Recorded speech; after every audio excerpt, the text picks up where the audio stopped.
cual tal vez algunos de ustedes hayan leído libros.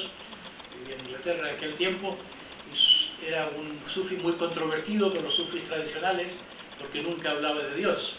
Hablaba del elefante, hablaba del té, hablaba en forma simbólica, pero nunca en lenguaje religioso, antiguo. Y Shah era de la opinión de que cuando uno enseña debe hablar el lenguaje del lugar y no vestir ropas extrañas. Entonces yo formulé todo lo que hacía desde un lenguaje terapéutico. No usé la palabra transpersonal siquiera porque yo no le he tenido mucha estima al grupo transpersonal, al gremio transpersonal, aunque sí al principio de unir lo terapéutico con lo espiritual.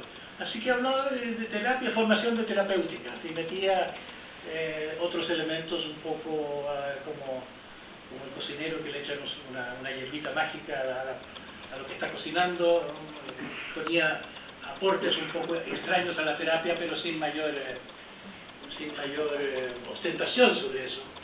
Y eso tuvo mucho éxito, se fue perfeccionando a través de los años. Antes empezó siendo un mes residencial al año, 3 años sucesivos. Un mes es un periodo muy largo, ocurren muchas cosas. Es como cuando uno está a bordo de un barco y no puede escapar a ninguna parte. Las relaciones personales se hacen muy densas, sobre todo cuando uno está reflexionando sobre ellas. Y es una escuela de autenticidad, un experimento en verdad mayor. Así que fue muy intenso, pero se ha ido reduciendo esto, como yo digo, que como los ordenadores que se van haciendo más chiquititos, pero tienen mayor memoria y mayor capacidad analítica.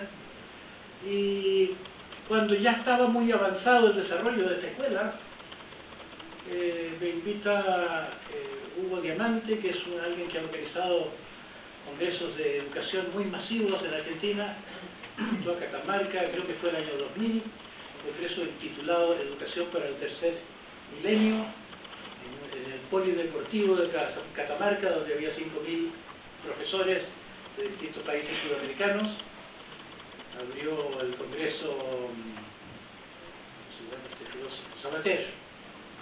Y había gente muy interesante en el congreso, pero lo más interesante era el auditorio, que uno lo sentía respirar, sentía como el eco, así como no sé, aquí no es común, pero yo que vivo en Estados Unidos a veces he entrado en iglesias de negros, y cuando el predicador dice algo interesante, toda la comunidad dice Amen. Es como un eco elocuente, uno se siente reforzado. Entonces me sentí por primera vez como hablando en antífona con un auditorio muy diferente del medio académico, y salí con la convicción de que lo que yo venía haciendo hace muchos años pertenecía más en el mundo de los profesores que en el mundo de los terapeutas, porque aunque a los terapeutas que les he enseñado han aprendido a hacerlo mejor y se han hecho famosos muchos de ellos y ganan más plata que antes, y claro que han hecho bien dentro del círculo de sus pacientes, pero un círculo muy limitado. A ver si esto lo pongo en la educación, puede ser que esto cambie mucho más masivamente a la gente que pasa por el colegio. Potencialmente esto puede ser una levadura que se expande, que va cambiando el sistema. Así que eso ha sido mi militancia los últimos 5 años más o menos, una militancia por una educación holística en este sentido, de salir del paradigma racionalista y incluir una educación del corazón, de devolverle la dimensión emancipatoria a la educación y de devolverle el núcleo espiritual sin llamarlo necesariamente espiritual, porque la espiritualidad es lo que ocurre cuando la mente está integrada, cuando somos uno. Es esa unidad lo que le da a la mente su dimensión profunda. Es como yo digo que somos como una pirámide de base triangular. Tenemos una parte padre, una parte madre, una parte hijo. Nacimos criaturas instintivas, desarrollamos una parte amorosa, tenemos una parte que es como el cochero que lleva las riendas en el carruaje, que sabe llegar aquí, que sabe llegar allá. El intelecto es algo así, es una máquina de pensar, no llega muy lejos, no es espiritual en sí misma. Pero cuando estas 3 partes se juntan en el vértice, ese vértice no es nada, es un punto, pero es al mismo tiempo un punto de encuentro de las partes es ese misterio del espíritu que es como el contenedor de todo lo que somos. Es un espacio vacío, es un espacio sin características, pero sí es un punto es una unidad. Así que yo pienso que la educación debe ocuparse de la profundidad de la mente, más allá del pensar, del sentir y del querer. Existe tal profundidad de la mente, de eso depende el sentido de la vida. El sentido de la vida no se encuentra en la máquina de pensar, no se encuentra en el ir y venir de las emociones, sino que transitoriamente.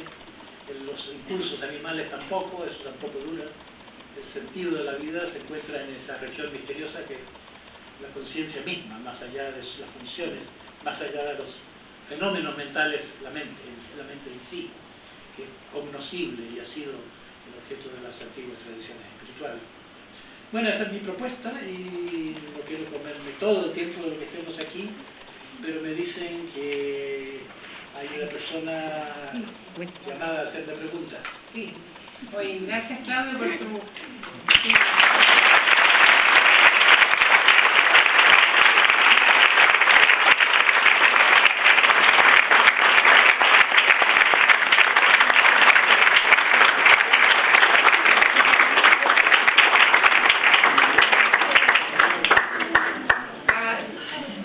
Muchas gracias por compartir estos trozos de tu vida que nos van a... es como una película que vamos a tener cuando leamos tu libro, acordarnos de todo lo que nos contaste, Claudio.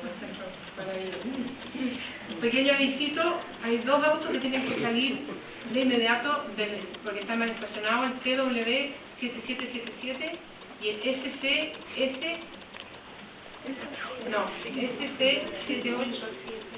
5783.